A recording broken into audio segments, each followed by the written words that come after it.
NAVA acknowledges the Gadigal and Wangal peoples of the Eora Nation as the traditional custodians of the land on which this was filmed, and pay respects to First Nations communities, ancestors and elders. I'm Katie West and I'm a Yindjibarndi woman from Western Australia, and I live and work in a little town called York on Noongar Ballardong country just outside of Perth. In my practice I do installation with textiles and sound and video and found objects as well. What has been a turning point in your career? I feel like I've been really lucky with opportunities. The first turning point was being part of Next Wave Festival in 2016. I then made the decision to study a Masters in Contemporary Art at the VCA. More recently, I had a solo show at Pika in Perth, and because of COVID, I also had a work at the Art Gallery of Western Australia at the same time. They opened at a really similar time. So there was a lot going on, and it really felt like I was immersed in being a professional artist because these two big shows were going on. So I would say that was a bit of a turning point. What is the most pressing issue for you as an artist right now?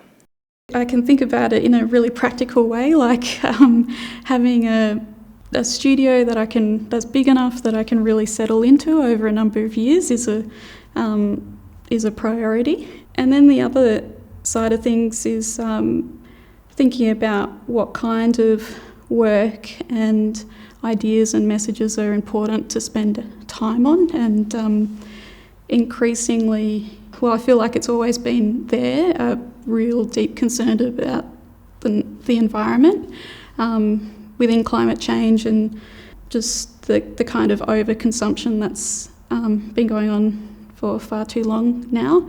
So I am thinking about ways the work can deal with those issues. What is something you wish you knew when you were starting out as an artist? One thing I'm really, really glad I did is to go and study further in another state. I think that just opened up the world a lot more. I think just seeing just more people in a big mix doing lots of different things, so you're just exposed to a whole lot more possibilities. I know as a younger person I was pretty good at just throwing away ideas, like, oh, that's silly, I'm not going to probably look at that again. But what I'm finding now is that you do circle back and they do become important again. So don't throw away anything. How has NAVA's code of practice been useful to your work as an artist? When you start out studying, you do think of being an artist as a really singular, like you're on your own doing it sort of thing.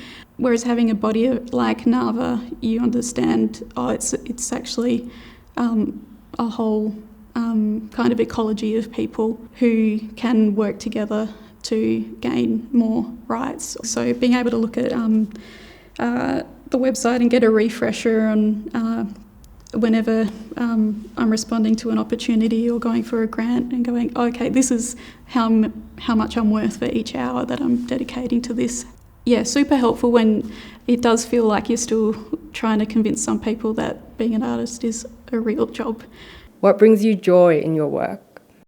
Art has always been interesting to me, and I found a way to it because it seemed like a space where I could make sense of my own family history. That was the initial thing. It's been a kind of like a real blessing that it is possible to be an artist in this world.